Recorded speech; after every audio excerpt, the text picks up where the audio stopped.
자, 1차 방정식의 활용 문제 중 농도 문제 풀이하겠습니다.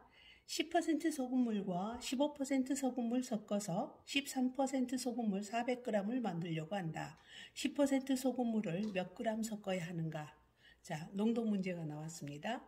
농도 문제가 나오면 반드시 비커를 그려서, 그림을 그려서 풀이를 하면 훨씬 쉬워집니다.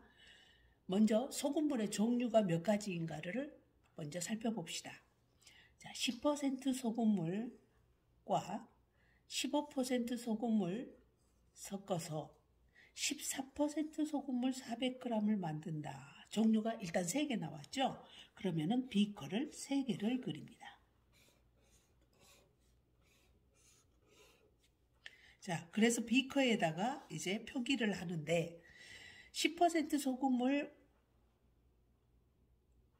농도인 10%는 위쪽에 쓰시고 15% 소금물 15% 섞었으니까 덧셈이죠. 둘을 섞어서 13% 소금물 400g을 만들었다.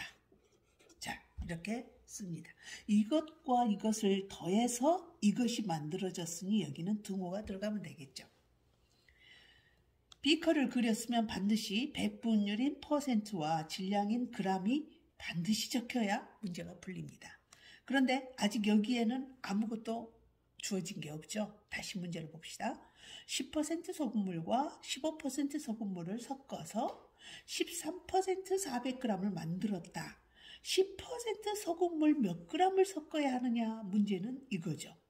그래서 여기 이게 몇 g을 밑에서 x로 놓는다면 10%가 xg입니다. 그럼 이제 여기만 적으면 되겠죠? 네, 좀 생각을 해봅시다. 이 소금물과 이 소금물을 섞어서 이 소금물을 만들었으니 이 x에다 이걸 더해서 400이 만들어져야 돼요. 그럼 이걸 모르니까 결국 여기는 400에서 x를 뺀 값이 되겠죠. 만약에 x가 100g이면 이건 400에서 100을 뺀 300이 답이겠고, 만약에 여기가 200g이면 400이 되려면 다시 200g이 필요하죠. 그래서 여기는 400 빼기 x가 됩니다.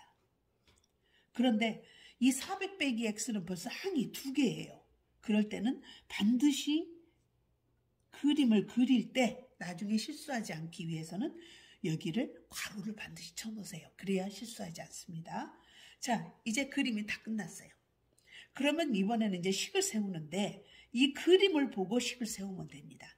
배분율 %와 질량 x를 곱합니다. 10%는 100분의 10. 거기에 곱하기 x.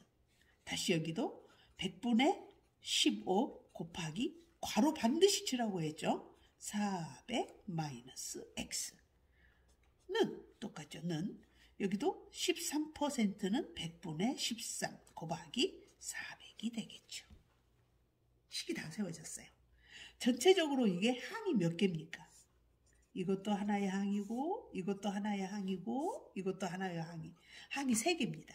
3개의 항에 모두 분모에 100이 있으니 각 항에 전부 100을 곱해서 이 분모 100을 전부 소모해버리면 됩니다. 그러면 10에다 x를 곱하니까 10x가 되겠고 여기는 15에다가 400-x를 곱하는데 반드시 400-x는 괄호를 꼭 쳐야 된다고 그랬죠? 는 13 곱하기 400이 됩니다. 이 식이 다 세워졌어요. 자, 10x에 더하기 자 분배 법칙에 의해서 두 군데 다 곱해줘야 되죠? 그래서 15에다가 400을 곱하면 6000이 되겠고 마이너스 15x는 13에다가 4를 곱하니까 5200이 되겠습니다. 자, 1차 방정식을 풀 때는 미지항은 좌변, 상수항은 우변에 있어야 되죠. 그래서 여기 있던 이 6000이 이쪽으로 이항을 하면 되겠죠. 자, 10x 마이너스 15x는 5200 마이너스 6000. 10 빼기 15x니까 마이너스 5x, 5200 마이너스 6000은 마이너스 800이 되겠죠. x값을 구하려니까 양변을 똑같이 마이너스 5로 나눠주면 x는 플러스가 되고 160이 나옵니다. 그래서 답은 160g이 답이 되겠습니다.